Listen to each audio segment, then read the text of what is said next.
एक बार फिर virtual class लेकर मैं हाजिर हूँ और आज के वर्चुअल क्लास में हम बात करेंगे हंटर कमीशन के सुझाव क्षेत्रों के बारे में। पिछले वीडियो में हमने आपको बताया था कि हंटर कमीशन का गठन कैसे हुआ, उसके कार्यक्षेत्र क्या थे, अर्थात किन क्षेत्रों में उसको जांच करना था और जांच करने के उपरांत जो है हंटर कमीशन ने अपने सुझाव किन क्षेत्रों पर सरकार को सौंपा। उसमें प्रथम क्षेत्र था प्राथमिक शिक्षा के संदर्भ में सुझाव। अब प्राथमिक शिक्षा के संदर्भ में सुझाव में हंटर कमीशन ने क्या कहा, उसने कहा कि सरकार ने क्या प्राथमिक और माध्यमिक शिक्षा और उच्च शिक्षा, क्या माध्यमिक और उच्च, अर्थात इन दोनों की तरफ विशेष ध्यान दिया और प्राथमिक शिक्षा इसकी वजह से उपेक्षित तो नहीं रह गई।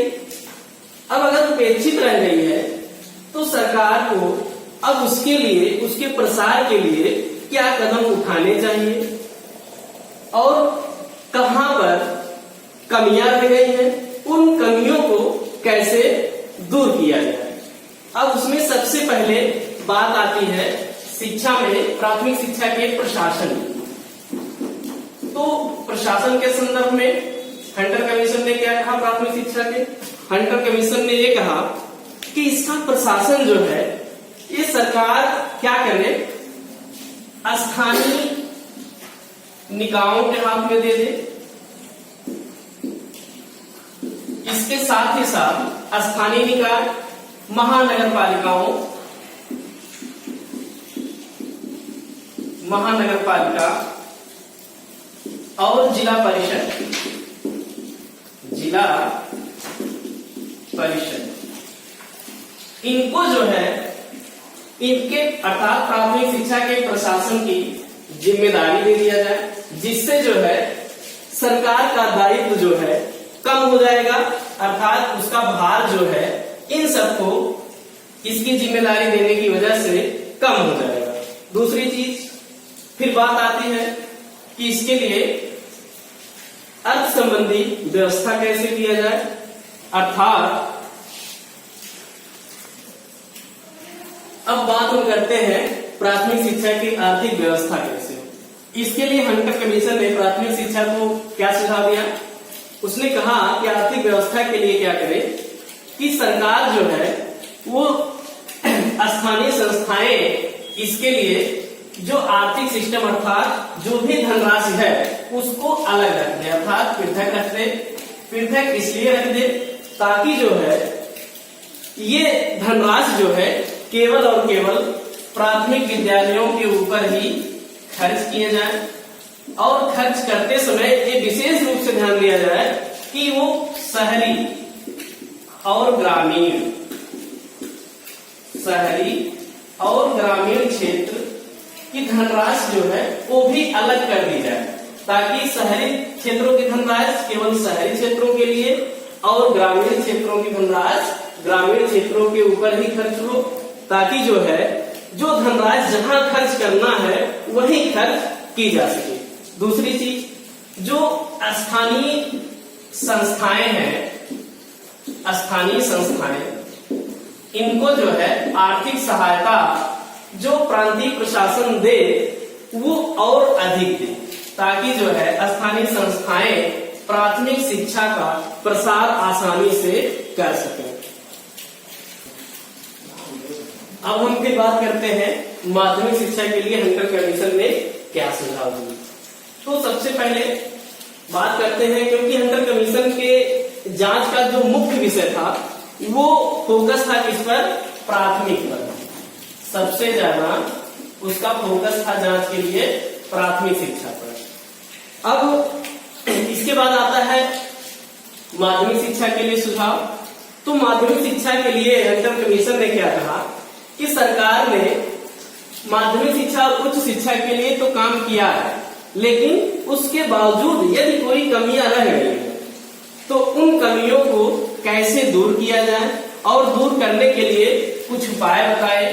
क्या उपाय बताए, उसने कहा कि जो माध्यमिक शिक्षा का पाठ्यक्रम है उस पाठ्यक्रम में एकांगीपन ज्यादा है और एकांगीपन को दूर करने के लिए उसको व्यावसायिक शिक्षा से अर्थात उसके पाठ्यक्रम में व्यावसायिक शिक्षा का समावेश करना चाहिए ताकि जो सदियों से चली आ रही साहित्यिक शिक्षा का सिस्टम है उसमें व्यावसायिक शिक्षा का समावेशन हो सके ताकि जो है जो माध्यमिक शिक्षा का पाठ्यक्रम है उसका एकांगीपन दूर किया जा सके। दूसरी चीज फिर बात करते हैं व्यावसायिक शिक्षा की। इसमें हंटर कमीशन ने क्या कहा, उसके पाठ्यक्रम को दो कोर्सों में ए और बी दो कोर्सों में विभाजित कर दिया जाए। एक कोर्स में बताया कि जो लोग उच्च शिक्षा प्राप्त करना चाहते हो माध्यमिक शिक्षा के बाद उनके लिए एक कोर्स हो, और जो लोग बी कोर्स के अंतर्गत ऐसे बच्चे आएंगे जो साहित्यिक के साथ साथ साहित्यिक विषय के साथ साथ व्यावसायिक विषय पढ़े, उनके लिए बी कोर्स का इस्तेमाल किया जाए। और फिर क्या कहा इसकी भाषा के बारे में। फिर माध्यमिक शिक्षा के लिए हंटर कमीशन ने सुझाव दिया कि जो अंग्रेजी माध्यम है इसके लिए अंग्रेजी के स्थान पर फिर मातृभाषा का भी माध्यम के रूप में प्रयोग किया जाए, तभी जो है इसकी जो कमियां हैं उनको हम आसानी से दूर कर सकेंगे। अब अगला है हंटर कमीशन का उच्च शिक्षा के लिए क्या सुझाव था। उच्च शिक्षा को सुझाव उसने क्या दिया कि उच्च शिक्षा के लिए हंटर कमीशन ने कहा कि उच्च शिक्षा जहां कहीं भी अर्थात इसके अंदर आने वाले विद्यालय उसको क्या उसकी आवश्यकता है, आवश्यकता को ध्यान रखा जाए, साथ ही साथ उसकी कार्य क्षमता क्या है, कार्य क्षमता का ध्यान दिया जाए, साथ ही साथ उसमें पुस्तकालयों की व्यवस्था की जाए, पुस्तकालयों की व्यवस्था के साथ साथ वाचनालय इत्यादि भवन निर्माण इत्यादि बातों का विशेष ध्यान दिया जाए, और जरूरत पड़ने पर जहां भी उसको अनुदान की आवश्यकता हो वहां आवश्यकता के अनुरूप अनुदान दिया जाए।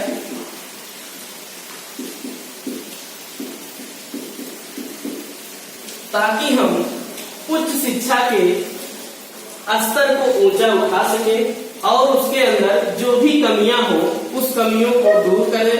साथ ही साथ शिक्षकों की नियुक्ति के बारे में भी हंटर कमीशन ने शिक्षकों की नियुक्ति के बारे में भी हंटर कमीशन ने उच्च शिक्षा के संदर्भ में अपने सुझाव दिए। क्या सुझाव दिए कि शिक्षकों की नियुक्ति करते समय विशेष ध्यान दिया जाए। किस पर विशेष ध्यान दिया जाए कि ऐसे भारतीय शिक्षक,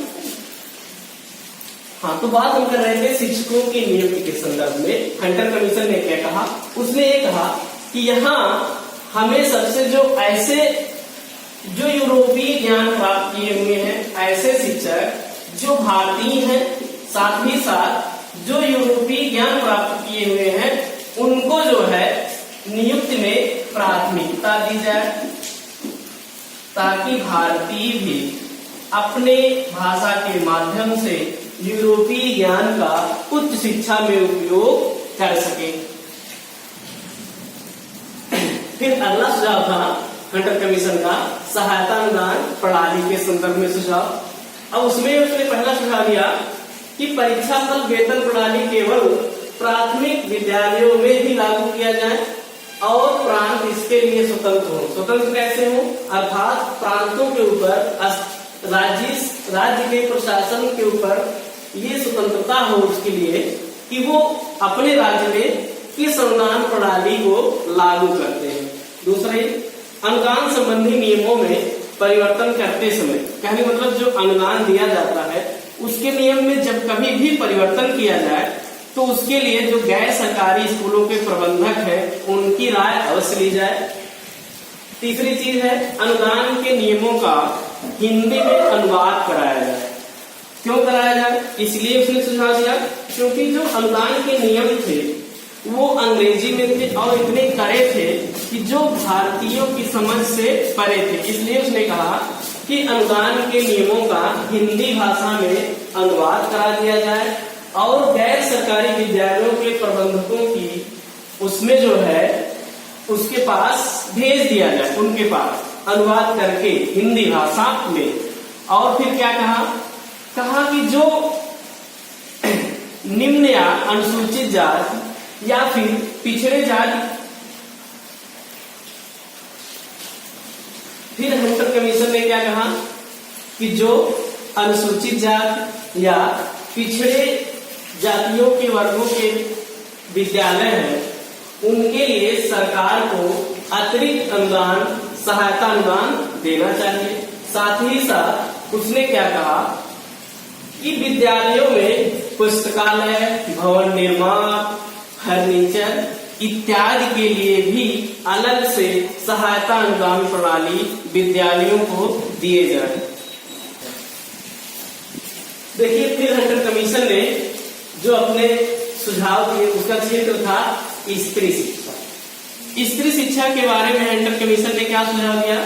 उसने कहा कि स्त्री शिक्षा जो है वो उसका प्रसार पुरुषों की शिक्षा के अपेक्षा बहुत कम है। इसके लिए क्या किया जाए कि स्त्री शिक्षा को निःशुल्क कर दिया जाए। साथ ही साथ स्त्री शिक्षा के लिए बालिकाओं को छात्रवृत्तियां दी जाएं ताकि वो अपनी शिक्षा जो है आसानी से पूरा कर सकें। अगली बात करते हैं हम मुस्लिम शिक्षा के संदर्भ में हंटर कमीशन ने क्या सुझाव दिया। मुस्लिम शिक्षा के संदर्भ में भी हंटर कमीशन ने जो कहा कि मुस्लिम शिक्षा के लिए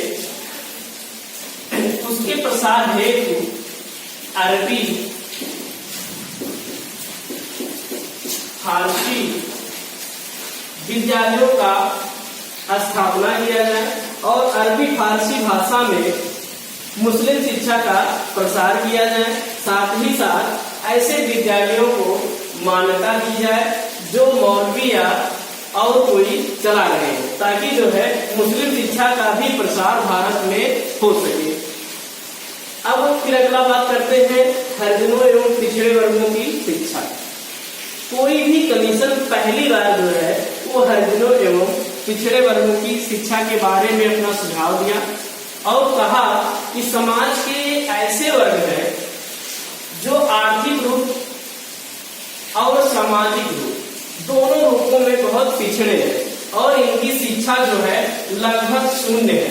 तो ऐसे वर्गों में शिक्षा का प्रसार और अधिक करने के लिए या बढ़ाने के लिए ऐसे लोगों को सरकार को अतिरिक्त जो है जिम्मेदारी देनी पड़ेगी। साथ ही साथ ऐसे लोगों को उपयुक्त शिक्षा की व्यवस्था करनी पड़ेगी ताकि जो है हमारे जो ऐसे वर्ग के लोग हैं वो भी शिक्षा से जुड़ सके। अब फिर अगली बात करते हैं हंटर कमीशन ने अपना सुझाव जो दिया था वो पर्वतीय क्षेत्रों एवं आदिवासियों की शिक्षा के लिए सुझाव दिया था। उसने कहा जो पर्वतीय क्षेत्र में वास करने लोग हैं या जो आदिवासी हैं जिनको अभी शिक्षा का मतलब ही नहीं पता है उनको कैसे शिक्षा से जोड़ा जाए। तो ऐसे दुर्गम क्षेत्रों में या तो विद्यालय का निर्माण किया जाए या तो सरकार उस विशेष कदम उठा करके और ऐसे वर्गों के लोगों के लिए शिक्षा की व्यवस्था करे। साथ ही साथ ऐसे वर्गों के लिए मातृभाषा में शिक्षा की व्यवस्था हो ताकि वो आसानी से शिक्षित हो सके। अब बात करते हैं अगले सुझाव की। उसका अगला सुझाव था धार्मिक शिक्षा के संदर्भ में। तो धार्मिक शिक्षा के संदर्भ में दो सुझाव दिया था हंटर कमीशन ने। पहला सुझाव दिया था राजकीय विद्यालयों के संदर्भ में। उसने कहा कि राजकीय विद्यालयों में किसी भी प्रकार की धार्मिक शिक्षा नहीं दी जाएगी। दूसरा सुझाव दिया था उसने धार्मिक शिक्षा के संदर्भ में कि जो गैर सरकारी स्कूल है वहां पर धार्मिक शिक्षा की छूट दी जा सकती है बशर्ते यदि वहां के प्रबंधक यदि चाहेंगे तो। मात्र दो सुझाव दिया था, एक राजकीय विद्यालय के लिए, दूसरा गैर सरकारी विद्यालय के लिए। और राजकीय विद्यालय में उसने क्या सुझाव कहा कि राजकीय विद्यालय में किसी भी प्रकार की धार्मिक शिक्षा नहीं दी जा सकती और जो गैर सरकारी विद्यालय है उसमें धार्मिक शिक्षा देने की छूट दी जाती है, बशर्ते यदि वहां के प्रबंधक चाहे तो। अब बात करते हैं देसी पाठशालाओं की। अब देसी पाठशालाओं के अंतर्गत ऐसे विद्यालय आते हैं जो पंडित या मौलवियों द्वारा संचालित है।